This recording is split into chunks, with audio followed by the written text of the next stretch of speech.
My screen. Can you see my screen where you are?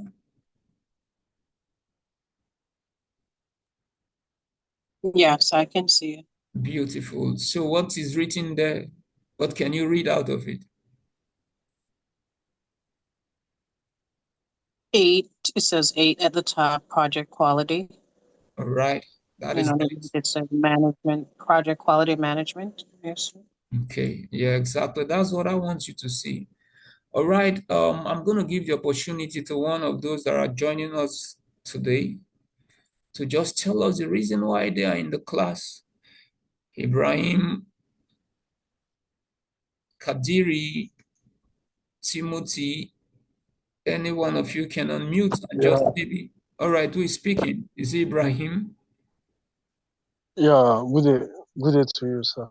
All right. Good day, sir. So I'm Ibrahim Adebayo from Nigeria.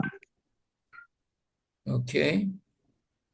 So, I recently completed a course on product management.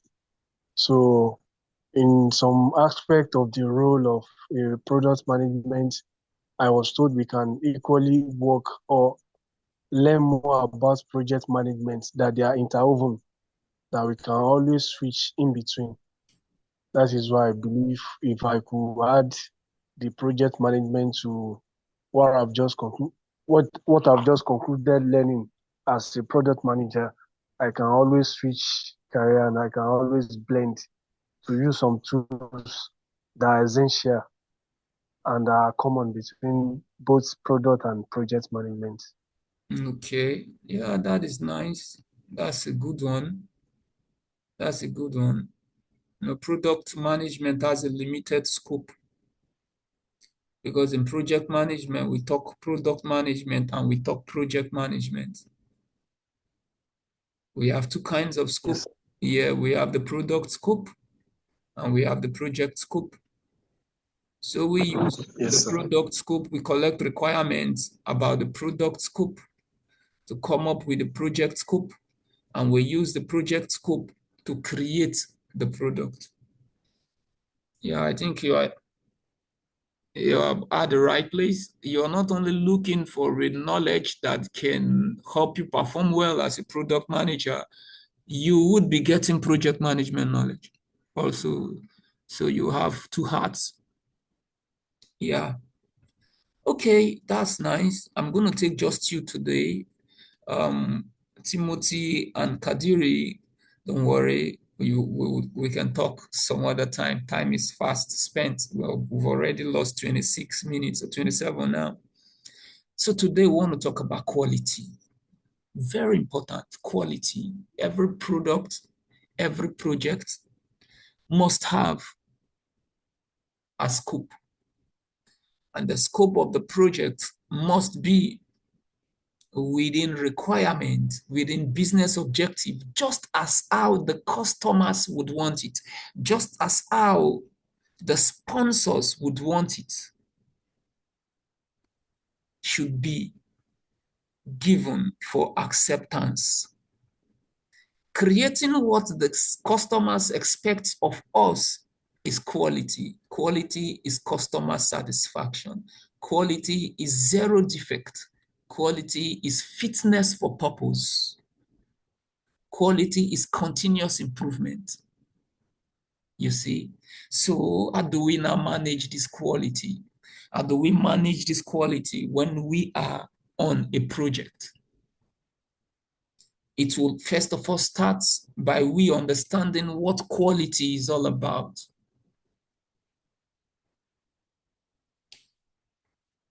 And what is required of us to manage that quality, that given quality. How do we even choose the right quality?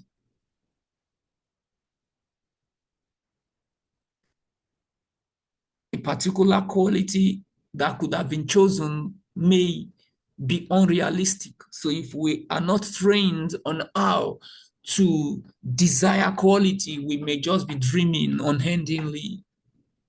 So project quality has to do with the process and activities of the performing organization that determine quality policies. So the quality policies, objectives, and responsibility that the project will satisfy the needs for which it was undertaken. All right? We must satisfy the needs for which our project is undertaken. So we use, when we put together policies, we're talking about policies that will enable us implement quality management system and ensure that as we embark on the project, we keep getting better by the day. These are policies that will enable us improve on our pieces, improve on our knowledge, improve on our ability to do the right thing at the right time. That is quality. Quality is doing the right thing at the right time. And now we have three sub-processes, three processes that will enable us carry out project quality management. The first one is plan quality management. The second one is manage quality. And the third one is to control quality. Yeah. Like, for everything we do, we always come up with a plan.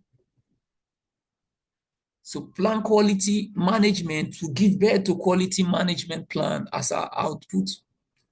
So when we plan quality management, we are trying to identify the quality requirements. We are trying to identify the standards for the project and the standard for the product, and ensuring that we have them documented. This document to speculate how compliances can be achieved. This is what the project quality management plan would carry.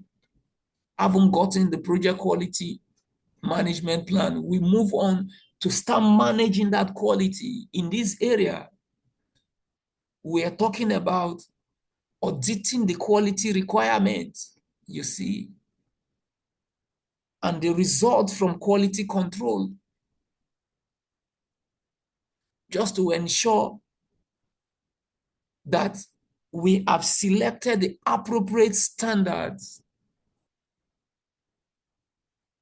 that would be necessary for the right quality to be given. So when we manage quality, we only manage quality during the executional phase.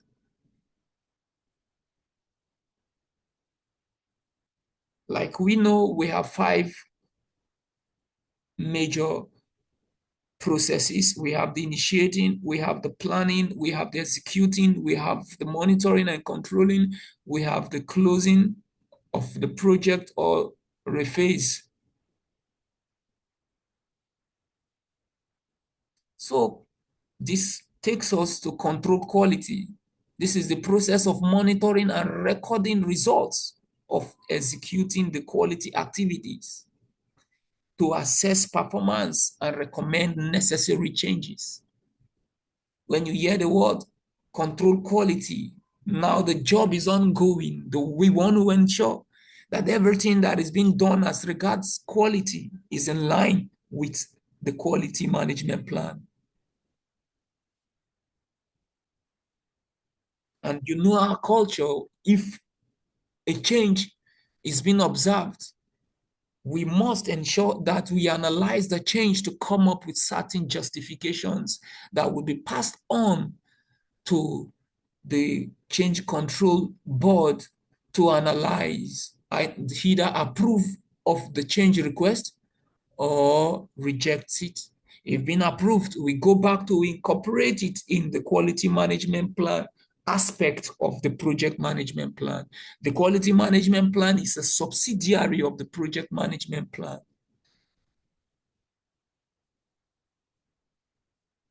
Changes are inevitable, as you know. So now let's dive in and let's now start talking about them one by one. Project quality management addresses the management of the project and the product of the project.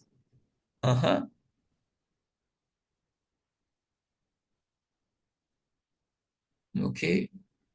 So here now, I have it written that product quality measures a project quality measures and techniques are specific to the type of product by the project.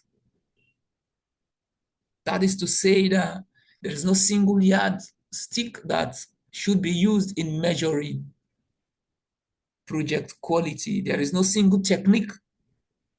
Everything we do as regards quality must be contextual. That is talking about the kind of project in hand and the environment, the peculiarity of our environment. We must ensure that our tools and techniques are tailored towards giving us the right quality.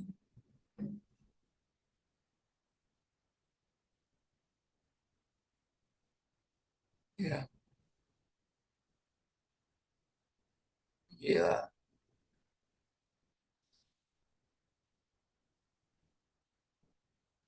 Okay, I'm going to be introducing two terms. The first one is quality, like grades. Sometimes we use them interchangeably. Some persons would feel quality is the same as grade. Now, quality has inherent characteristics. So the degree where which we fulfill these inherent characteristics is described as quality. Whereas grade is just a category assigned to a product or services.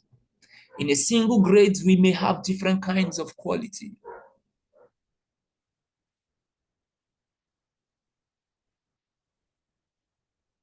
So, say a grade is a category assigned to products or services having the same functional use, but different technical characteristics. Different technical characteristics. You see that difference in the technicality would be speaking about the different kinds of quality. While a quality level that fails to meet, while a quality level that fails to meet quality requirement is always a problem, low grade may not be. Because in a low grade, you can still have the best quality amongst that grade. But wherever quality is brought into the description, if you're not hitting just that quality, you are off or below, you are over or below, and we don't want to give extras.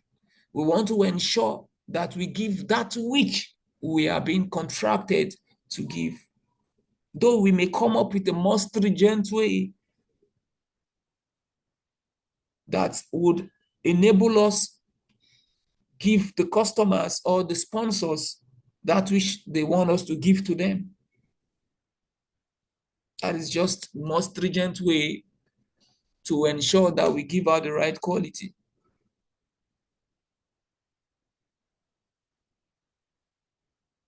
So when we talk about quality management, we have to think about what is required for failure, how much it will cost us if we did not get the right quality. That becomes the cost of quality. And how much we could have saved if we get the right quality. That's also the cost of quality. Yeah.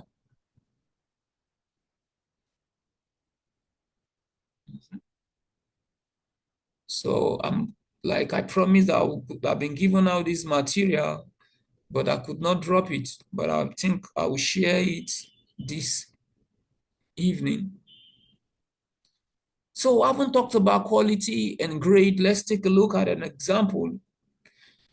Say the software product can be of a high quality, no obvious defects, and low grade, that is a limited number of features. Or low quality, many defects, poorly organized user documentations. These are examples. And high grade, numerous features. The project manager and the management team are responsible for managing required levels of both quality and grade. So this brings us, we are trying to set the background for quality. We've not started talking about quality. I'm just trying to see how we can introduce it. So precision and accuracy are two terms that we should be aware of. When we say precision, it means the values of repeated measures are clustered and have little scatter. For instance, we have number 4 on a scale, and the owners want us to ensure that a particular feature, the quality of a particular feature is around number 4. So everything we do must be within 4. The scale of 4 could be within 4, like 4.2, 4.11, 4.3, 4. These are still within 4. So as long as they are within 4, they are acceptable. They have good precision because 4 is the benchmark. Even 3.99 is still within 4. But if we do not understand what precision is, and we start designing, we may be thinking, because we have 4, and the next number becomes next measurement we had, or next product that we turn out, next deliverables that was turned out went to 5. We would be thinking, yeah, 5 is still close to 4.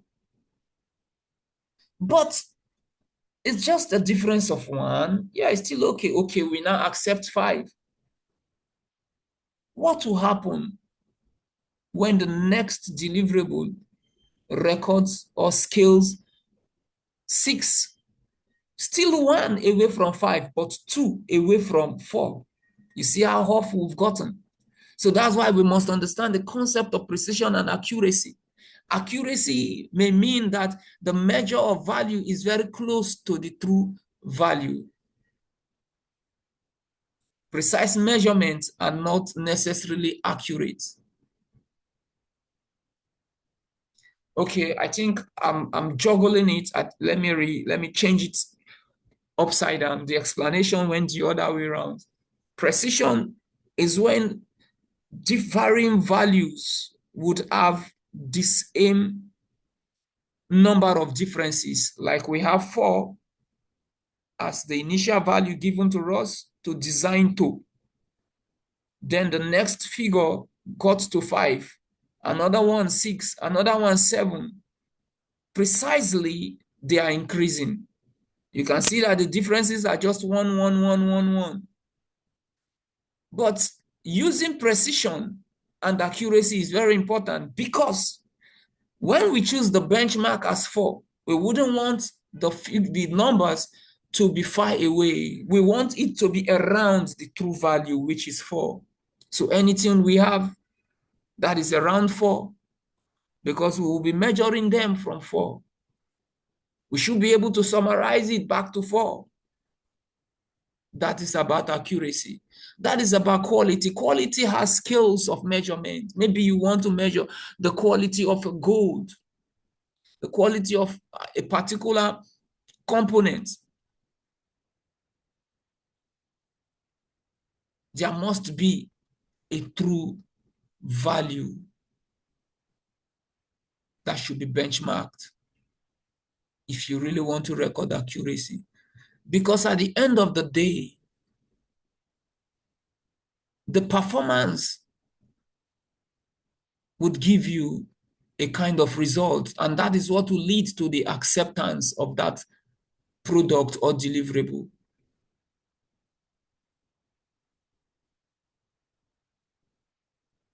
So So accuracy means that the measured value is very close to the true value. Precise measurements are not necessarily accurate. Like I said, a very accurate measurement is not necessarily precise. The project management team must determine appropriate level of accuracy and precision. Both quality management and project management recognizes the importance of customer satisfaction, the importance of prevention over inspection. I would explain. So this is what we must have in mind so we can carry out this. Once you have the understanding of customer satisfaction, you would know when a precise measurement is taking you off the true value. Understanding is needed when it comes to customer satisfaction, and customer satisfaction is quality.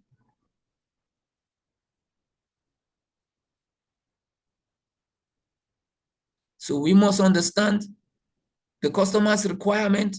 We must evaluate the customer's requirement.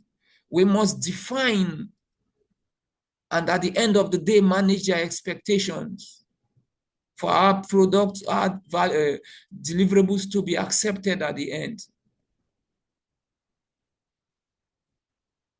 When we talk about customer satisfaction, we could be talking about conformance to requirements.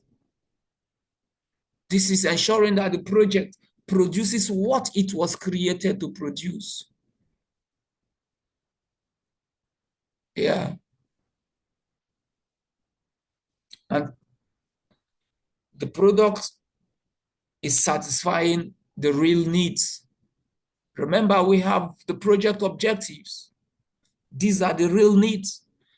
These objectives that were found on the business case.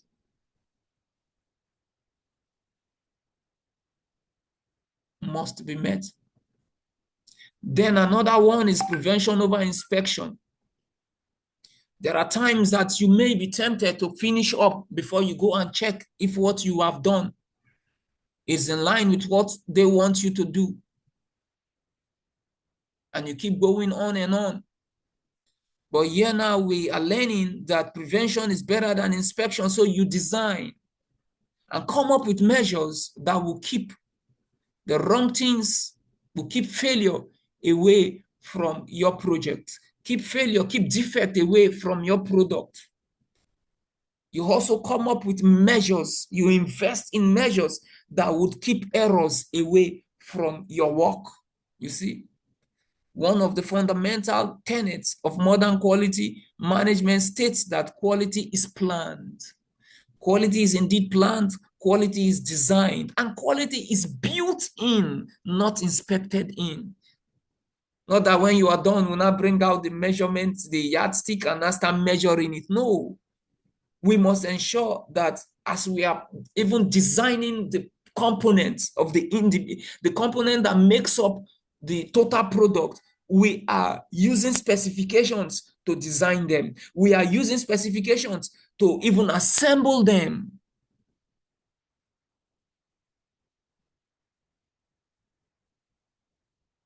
The next one is continuous improvement. And we have this word called the Plan, Do, Check, Act cycle. And this is the strategy for quality improvement. Plan, do, check, act. You plan, you execute, you check if what you have done is right. If it's not right, you act. Ensure that you're expunging that error from the product and you're replacing it. And you go back, and then till the final product, it's been delivered. When you read on your spare time, if you would have the chance, I encourage you to read. There are other things you may be learning that are found within my text here. So management responsibility is encouraged in the design of quality.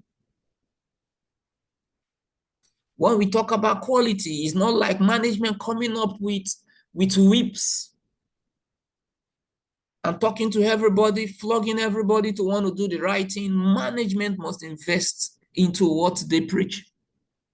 Management must create the enabling environment. Management must provide the required tools for their desired quality.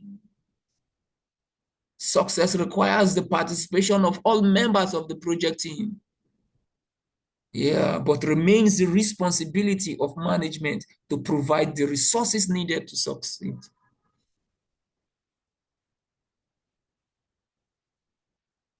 This brings us to cost of quality. Like I told us, the cost of quality refers to the total cost of all the related efforts that would enable us satisfy the customer.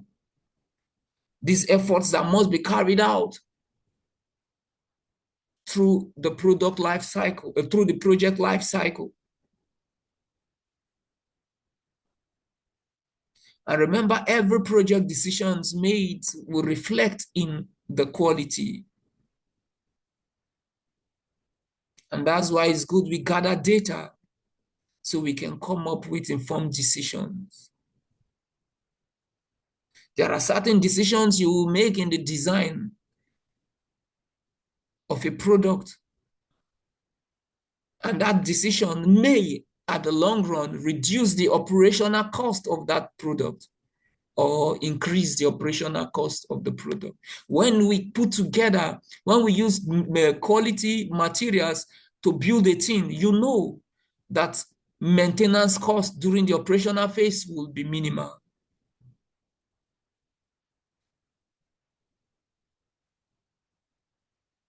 A product with low quality will call for maintenance every now and then.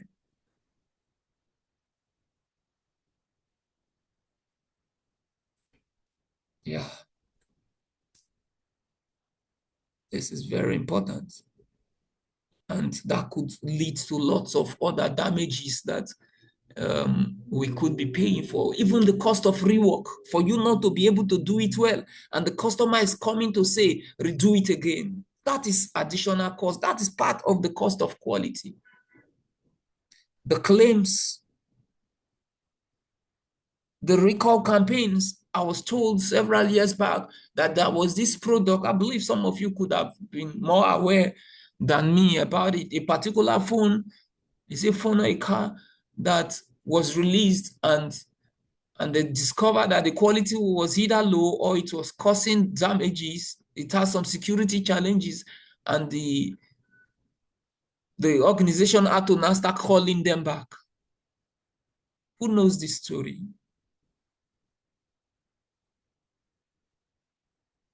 Is there anybody here that knows about it?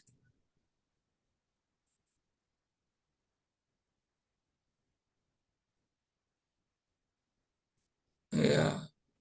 Any product that had been called back by the company that you are aware of, you can kindly unmute and share with us.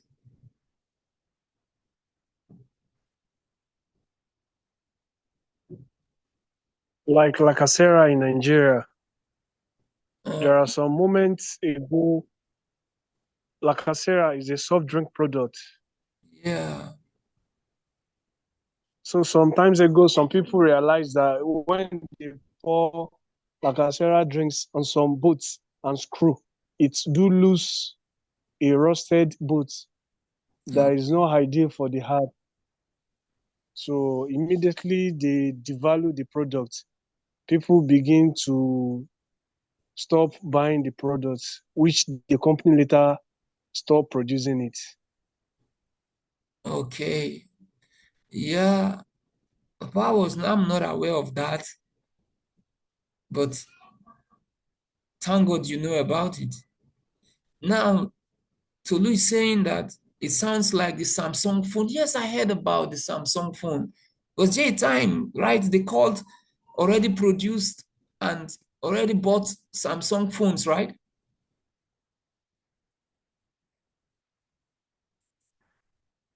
I heard about it somehow. Yeah, I believe at some point they were the phones were catching fire, something dealing with the batteries causing an issue. Oh, That could have been so expensive because they're going to be paying damages, right? Exactly. Yes. So that's the cost of not getting the right thing done, the cost of not designing the right thing, the cost of not building the right thing. That is the cost of quality. How much it will take from you, the delays, and how much it will bring to you. That is the cost of quality. So you have to see quality from these two ends. Cost of success and cost of failure. So now let's take a look at the plan quality management. Like I said, it's the process of identifying the quality requirements and standards for the project and its deliverables, and documenting how the project will demonstrate compliance with quality requirements. And the key benefit of this process is that it provides guidance and direction on how quality will be managed and validated throughout the project life cycle. And you know that's what the plan will do. A plan is a guide. Yeah, it's a guide. So what do we need to come up with this plan? We need some inputs. We need some documents. We need to see the project charter.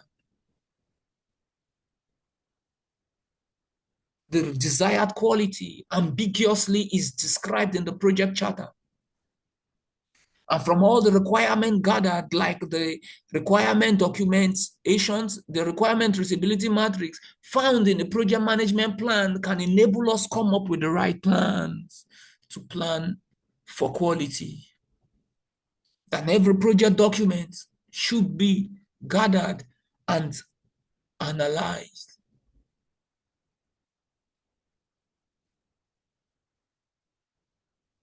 Enterprise environmental factors are very important, and also the organizational processes. So when we say enterprise environmental factors, as we talked about quality, let me see if I have it here, because I think I never wanted to overflog that here. I took it out.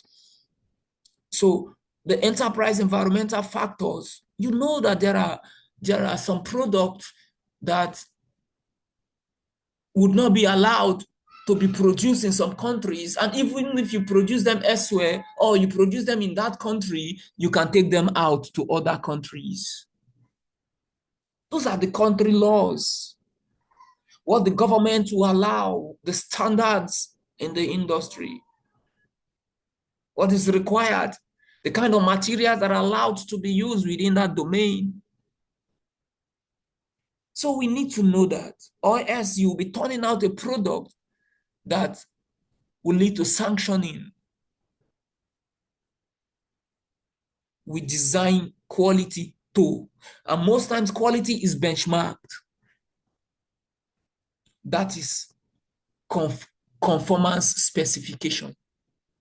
We got two types of conformance, two types of specification. If you've been a project engineer, you would understand that. Two kinds. We have the performance specification and the conformance specification. The performance will be speculating the functionality of the product, what the product should be able to achieve at the end of the day. What can the product do when we are done creating it? What can it do? How would they perform? That is performance. But conformance is like the product owners, that is the investors, the sponsors, they have something in hand and they give it to us. Say, we just want you to build this thing for us, exactly what you have in here. Mimic it and give us exactly.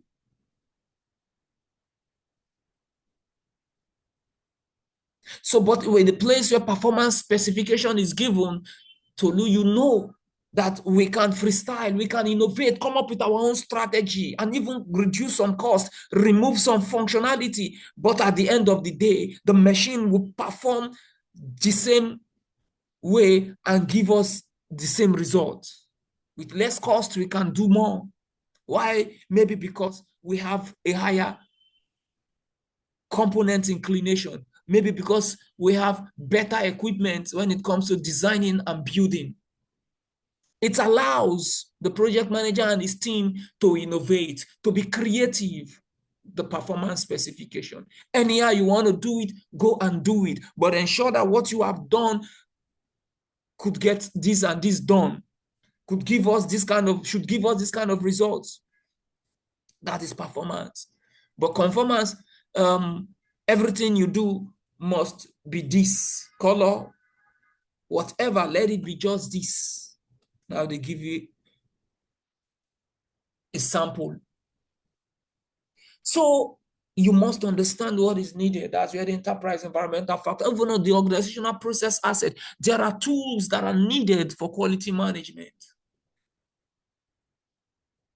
Your organization may or may not have the right processes put together that can enable quality management, even to plan quality too. How do you plan it?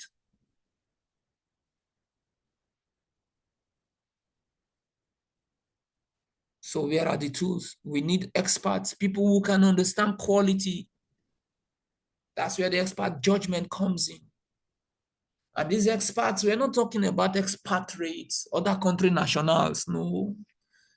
We're not talking about just that. Maybe other country nationals, we are just talking about people who have interact with the product somehow in that domain, who can enable us cut down on our time and satisfy the customer's expectation. So we gather all this data from the project charter, the data from the project management plan, the data from the project document, and the enterprise environmental factors. We put together organizational process assets. Our organizational process assets are those softwares we have in our organization that are enabling us to get jobs done better, faster, and cheaper.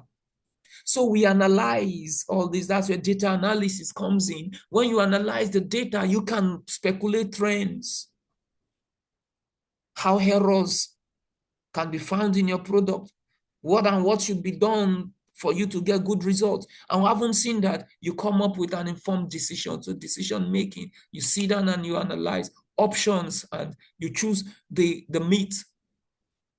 Say the meat. And sometimes when we talk about quality, it could be that we as project managers, we are on top. We are putting together a team of subcontractors that will deliver quality for us. With this knowledge of the meat, when I say the meat, you may want to write it down on your book, MEAT. I'm going to explain it. These are part of the extras that I want to give to you tonight. Meat.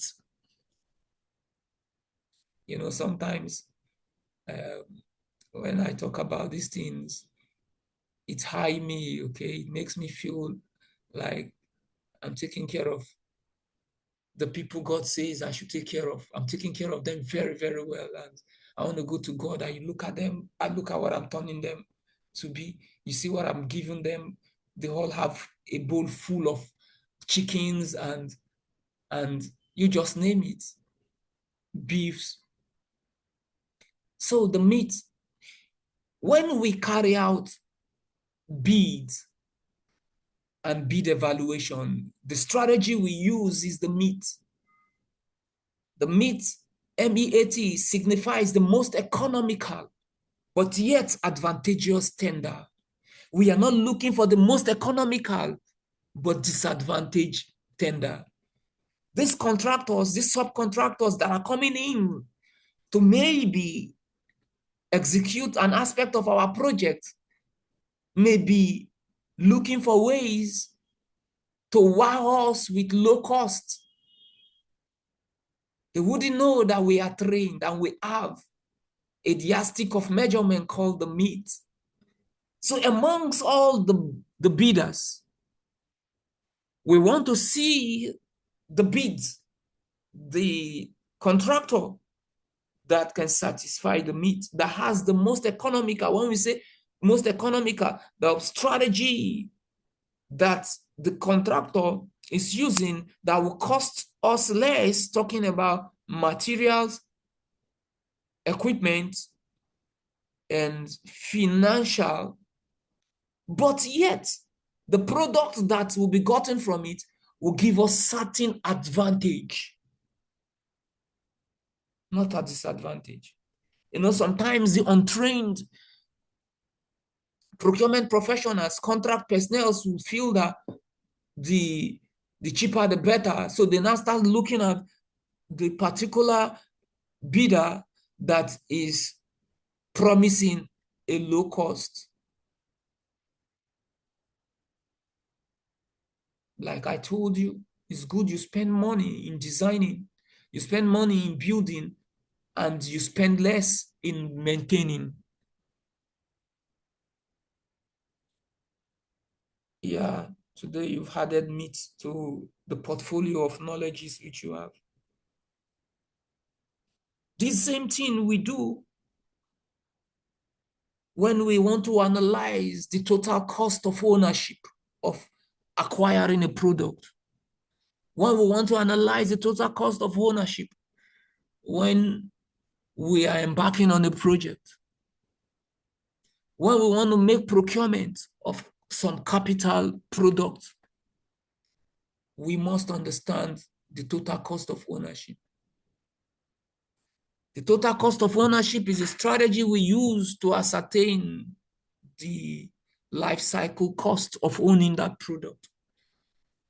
Now, a particular supplier or a particular vendor could have promised you that his own product costs certain amount, maybe $10 million. I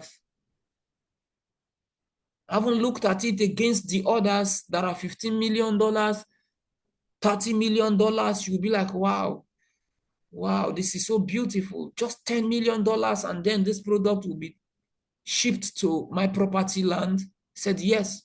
But you wouldn't know that that vendor could have had some hidden cost, even buried in the maintenance.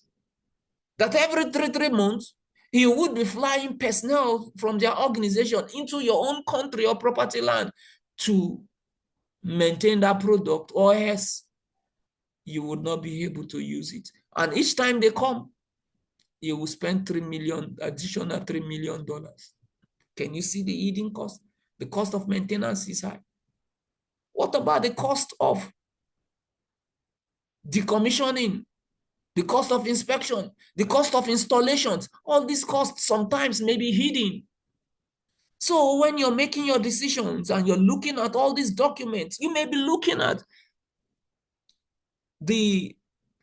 because we will get to the project procurement management, where we'll be talking about all these things, and so you can understand them better. So you use all these to make your decisions, like I said.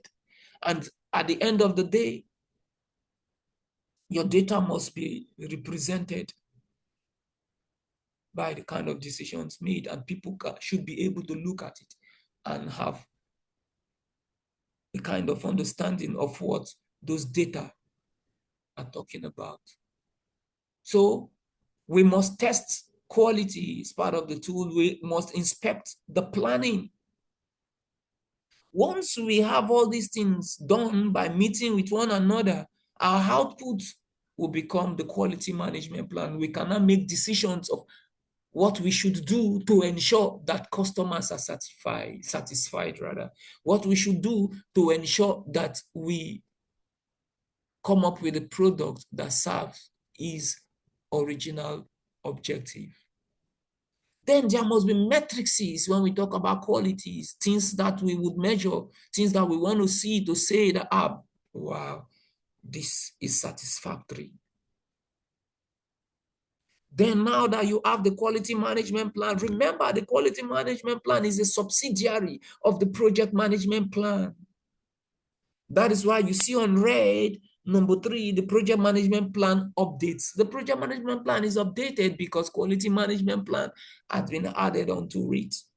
Then on every document would be updated because we have a new knowledge in town. Yeah. So how do we gather data? Like I said, we benchmark. We're comparing actual or planned project practices. You brainstorm. You may even be interviewing some experts. When we talk about data analysis, you remember the myth I told you about total cost of ownership, total life cycle costing. You're looking at the cost and the benefit. That's what you're analyzing. That's what you do when you come up with the myth, the most economical and advantageous tender. You're looking at the tender that is most economical and at the same time is adding more value to the performing organization. So you're looking at how much will I invest in this product and how much will I be getting in return. And when you are talking about the cost benefit, I need you to see things from two eyes. One, tangible benefit. Two, the intangible benefit. I think I'm giving you so much extras, and that's why the class is moving too sluggish. Let me save this one for another day. Let's move on.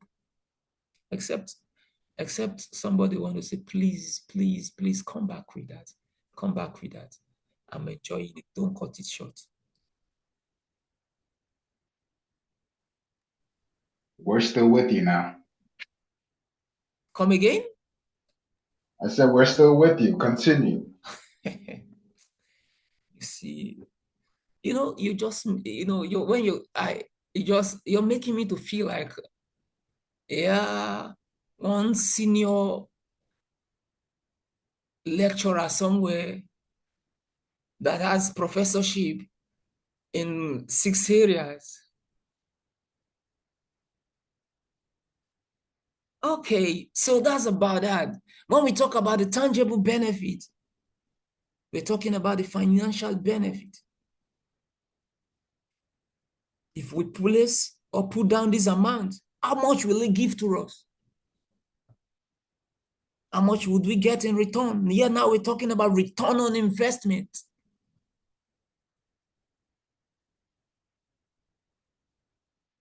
Then the intangible benefits are those strategic goals that can give us certain advantages, but may not be financial at the point where which the product, the project is being carried out. But in the future, they will give us, bring money into our pocket.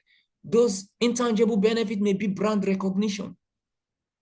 Those intangible benefits may be that our team members would now know how to fix certain things and satisfy customers better. If that may be the only benefit we will get from embarking on a certain project, it's still okay, because at the end of the day, we will have the right inclination to compete very well in our industry and claim a higher market share. So if we speak on quality, we would just rather say the primary benefit of meeting quality requirement can include less rework, higher productivity, low cost, and increased stakeholder satisfaction. Increased stakeholder satisfaction, is it tangible or intangible? From my explanation, what would you say customer satisfaction is? Is it tangible benefit or intangible benefit? Don't worry, just give it a shot. I'm always here to help. Sounds tangible. Okay, tangible, right? Yeah, I really believe it's tangible, but at the long run, when the customer comes back now, we can now, increase our prices because they have tested of what we served. But at this point, I think we should see it as intangible because it cannot be quantified. It's not financial benefit it's bringing in. But at the long run, it will still bring money. Once the customer satisfaction, it may be difficult to quantify. You know why? Because it is the customer alone that will say, oh, I'm satisfied, I'll come back again, or I'm not satisfied. Even when another customer somewhere is satisfied with the same level of service, a particular customer somewhere will feel, I can give them 10 over 100. I think that kind of customer only knows what he wants. That's why they say what you want is not in this world. Have you been told that before? So we have the cost of quality, like I say, includes or how much you put on ground to prevent the cost, the appraisal and the failure. And when we talk about appraisal, it could be internal or external cost.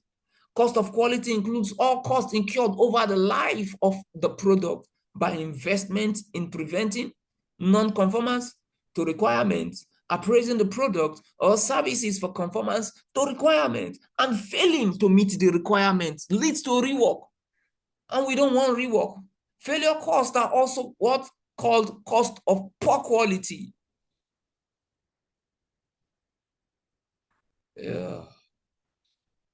So do we have new terms here? So when we now start looking at, let me take you to this diagram. If something is showing here, we're talking about plant quality.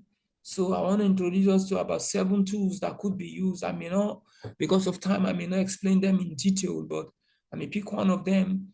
We have these 7 basic quality tools, includes the control chart, the cause and effect diagram, the flow chart.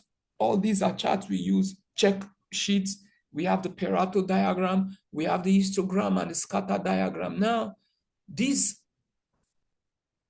tools are very important, very, very important. We use them in setting the quality standard, and also we use them to also measure quality.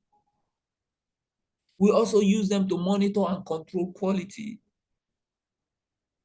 Like now, we can see on your screen, control chart rather is showing, say control charts are used to determine whether or not a process is stable or has a predictable performance. You cannot look at the process and the way things are going.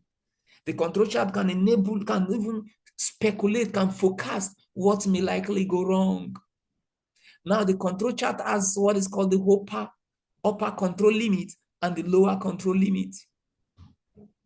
And this is what we use in coming up with the specifications. It has the upper and lower specification limits also. Now let's come in here now.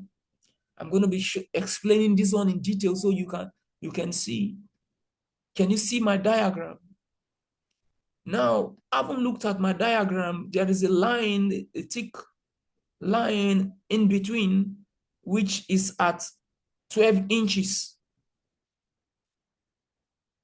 This 12 inches is the mean for the product that we want to turn out. The customer had told us that anything around 12 is okay. So that's why when you look at it, we have 11.90, we have what? 12.10 here. Now, when you look at the diagram, you will see that the upper specification limit is at 12.10. So look kindly on mute.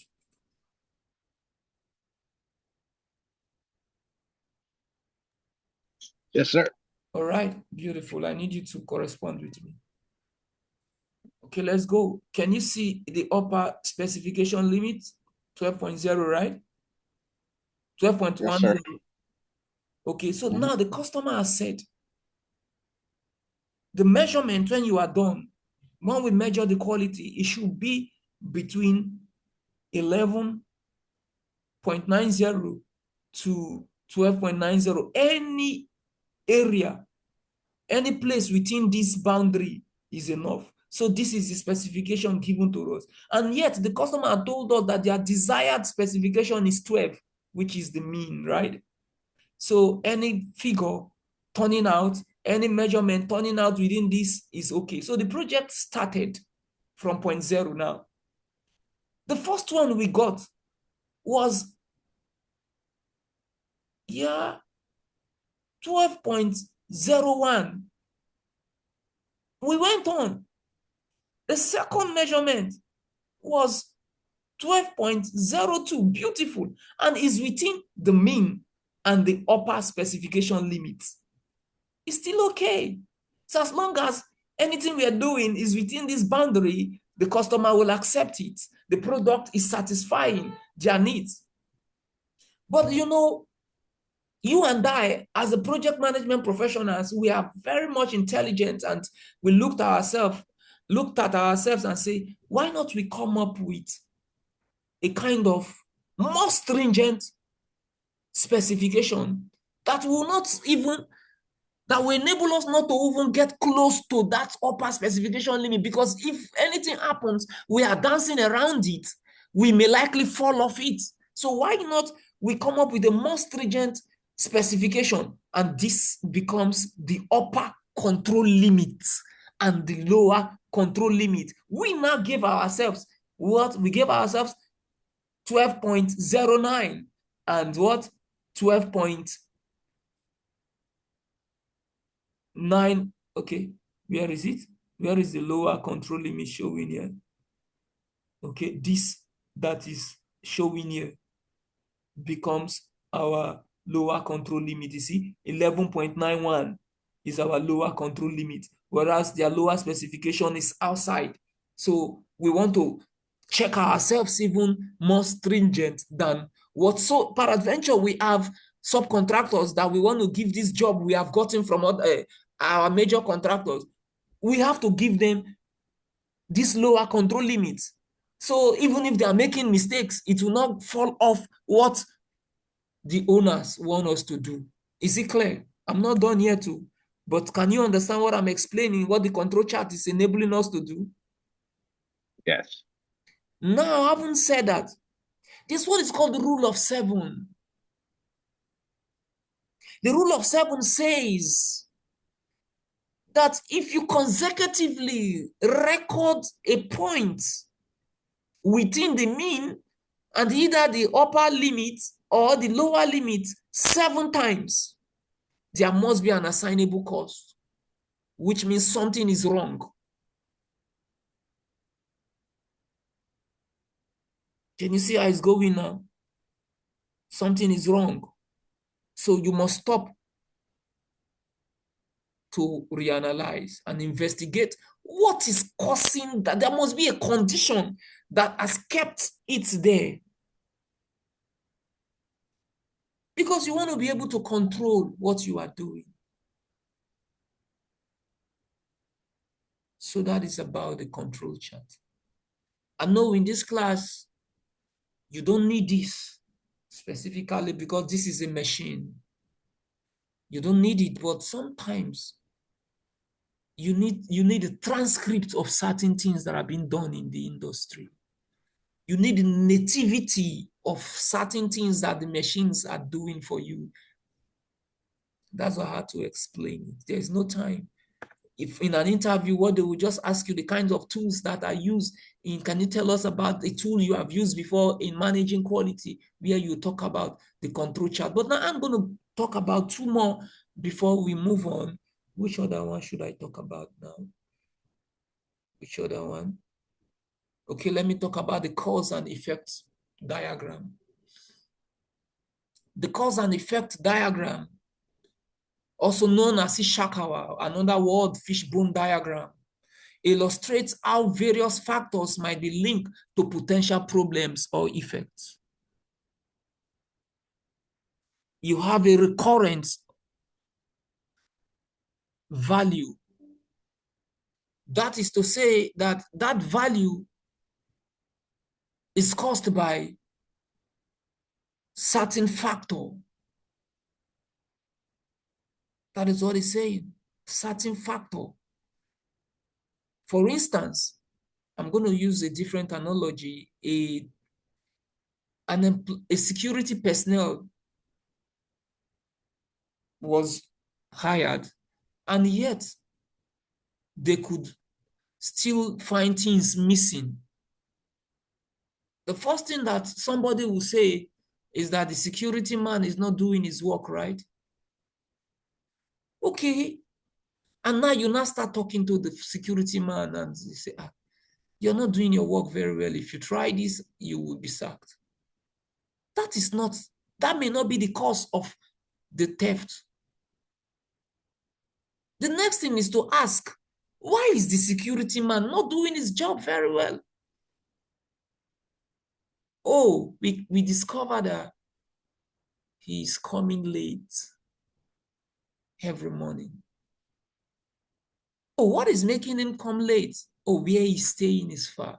But why can't he just stay somewhere around the company so he can get to commute to job rather easily? You now discover that the salary you are paying him is not even enough to have a property, to hire or rent a property within that community. So he had to go to the outskirts of the town, and before he could catch the train and come to work, others that stays around could have gotten to the office and they could have stolen. So now you now understand that the problem is not the security man. The problem is either you not paying him well, or two, for you to solve it, you must want now to build an apartment somewhere close to the company if you want to eradicate that problem. You now see that that is a cause and effect. So once you eliminate that by providing an accommodation somewhere around the company premises, you have taken care of that. So there are certain decisions made about quality that will give birth to certain other things that if we cannot ask why is this thing happening? Why is it happening? Like down to like 6 to 7, 5, 4 times, we may not get to the assignable cause.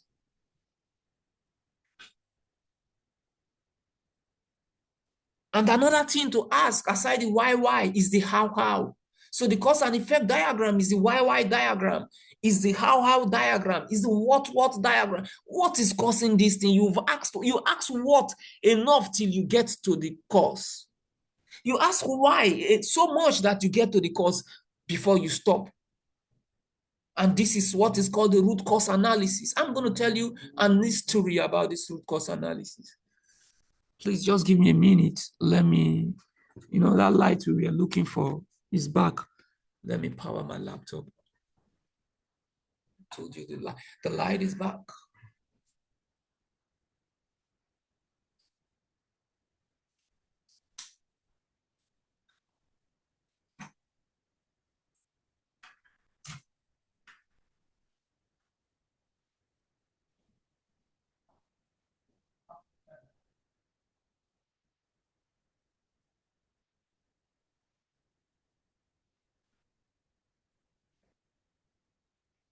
Yeah.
Okay.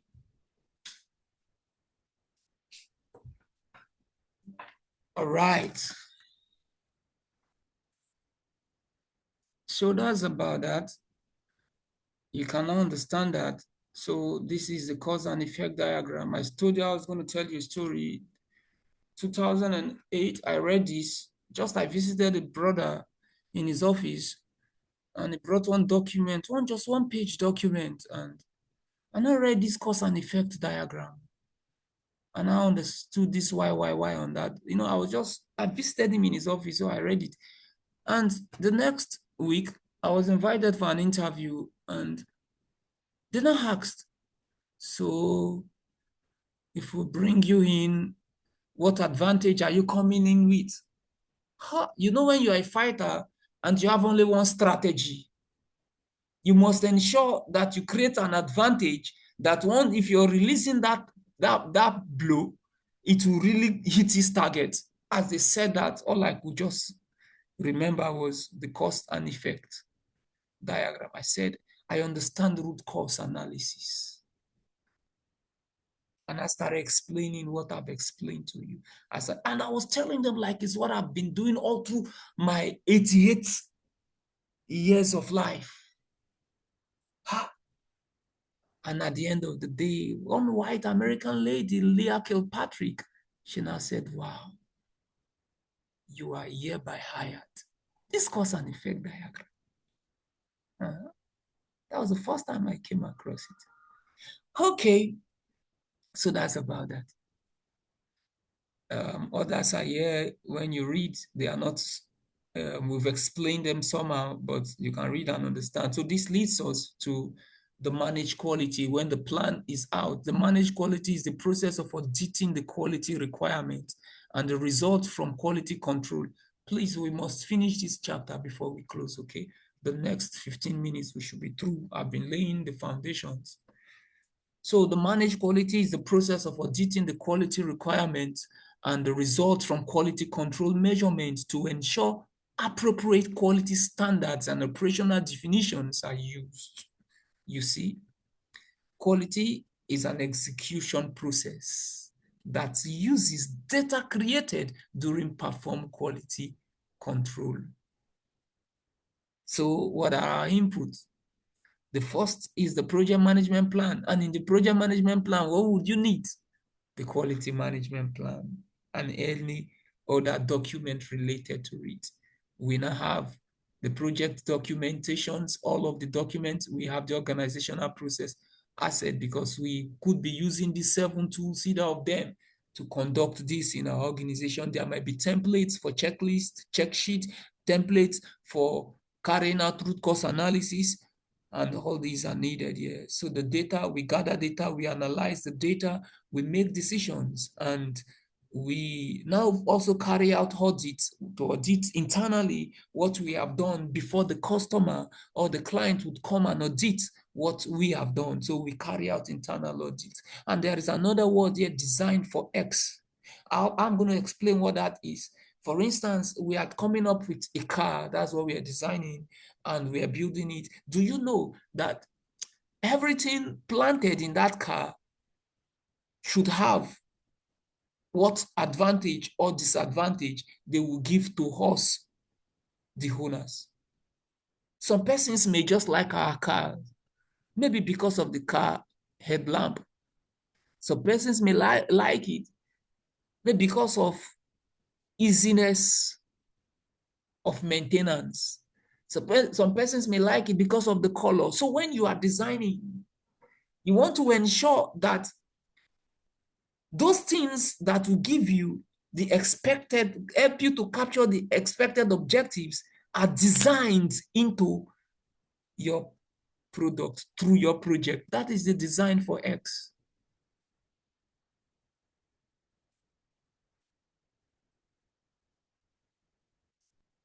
Yeah, our output is the quality report, because here now we're already managing quality. We carry out test and evaluation. If we are not meeting up, we come up with a change request, and the project management plan would be updated because there is a report about quality right now. So that is that. If we have to analyze, what data are we analyzing? We are looking at alternatives. What are the varying ways we will use in getting the same thing done? How do we not satisfy the customers and with less cost? Like I told you, we have 2 kinds of what? Specification, conformance and performance specification. If peradventure the specification is what? Performance, we can now come up with alternatives. We analyze alternatives and check if we can meet their needs by doing things differently. We have the processes, that the processes must be analyzed, because how do you get quality product? First, you design. Second, you get good processes. Third, good components. When you assemble all these three together, you cannot have good products. So that's why you analyze the process. And when you analyze the process, you want to identify opportunities for continuous improvement, opportunities for the process improvement.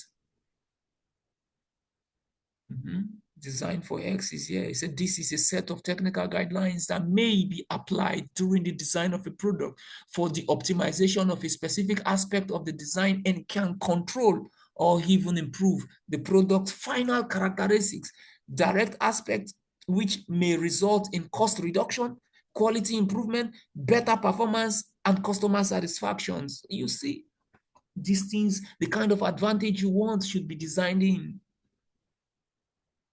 And customer satisfaction includes reliability, deployment. Easy deployment is important. There are certain products you will design, you cannot deploy them.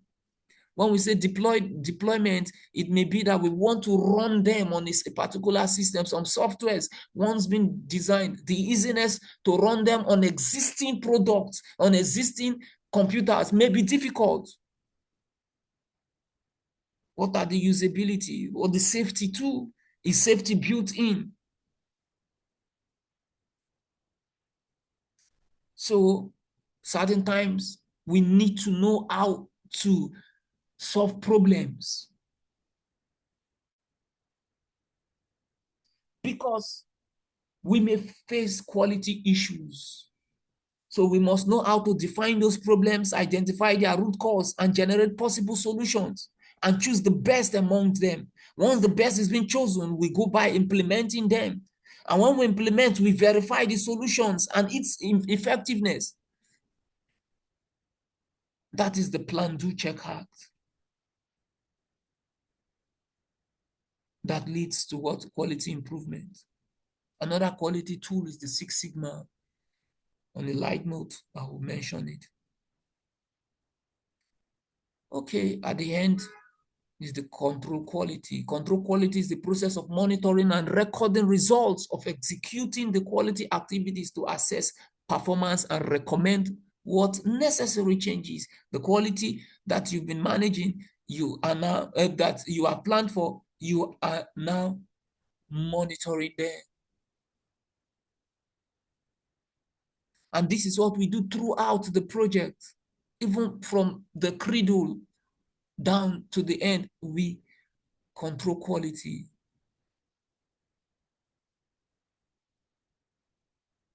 Yeah. So some organization, it is the quality control department that takes care of this. Any name, some may want to give you the different name, QA, QC. And this time around, I discovered that they are even integrating safety with quality now. But remember, prevention is what you are gunning for. You want to keep errors out of the process.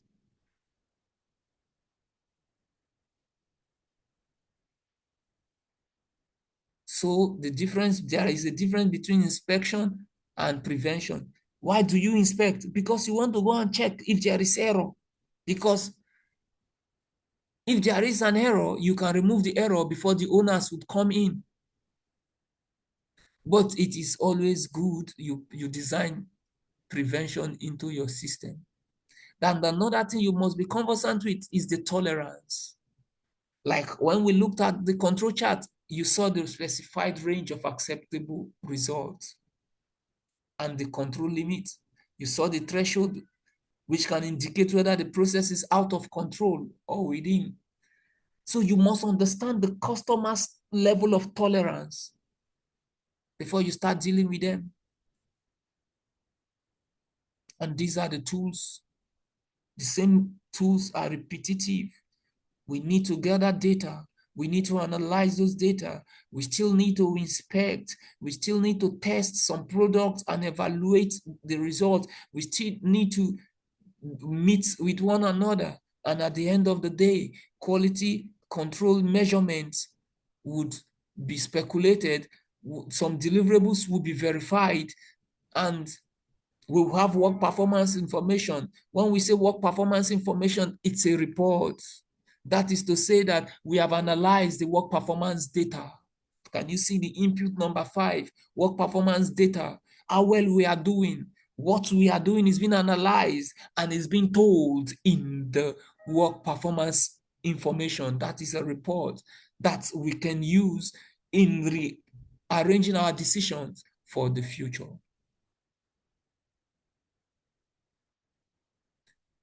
And in a place where we have fallen off, we will initiate change requests. And each time a change request is being initiated, what happens? They evaluate and see the cost benefits. If it's good for the organization, they approve it, they invest into it, and we implement it, we incorporate it into the project management plan, and before we go execute the approved change.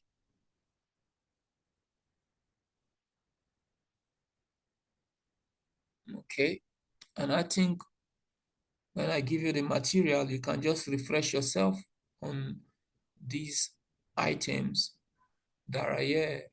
We have come to the end of that chapter. Today, I took time to want to explain this to you, which I thought I could have been through with these two going into project resource management, but it's still okay. I'm going to let you go now. I'm going to let you go. Some persons had closed themselves out of the class. And you know, that's one challenge with this time. Nigerians have started sleeping. Some of them are snoring as we speak. Okay. So any remark? Simone, do you have any remark before we call it a day? I don't think so. I was trying to draw a comparison between quality control versus what is applied in the firm that I work with, which is more internal controls. Oh, okay. So what did you get? So I guess it's similar in a sense, except that we're not dealing with a product. It's more like processes within the firm, that steps that we take to ensure that things are recorded accurately, timely, and according to whether it's governmental guidelines or from the state or federal government, I should say. Okay. So I guess it's similar, but except it's a little different because you're dealing with a product versus what I apply internal control to are processes to ensure that our reporting is accurate and our recording of transactions are reported timely in our accounting system.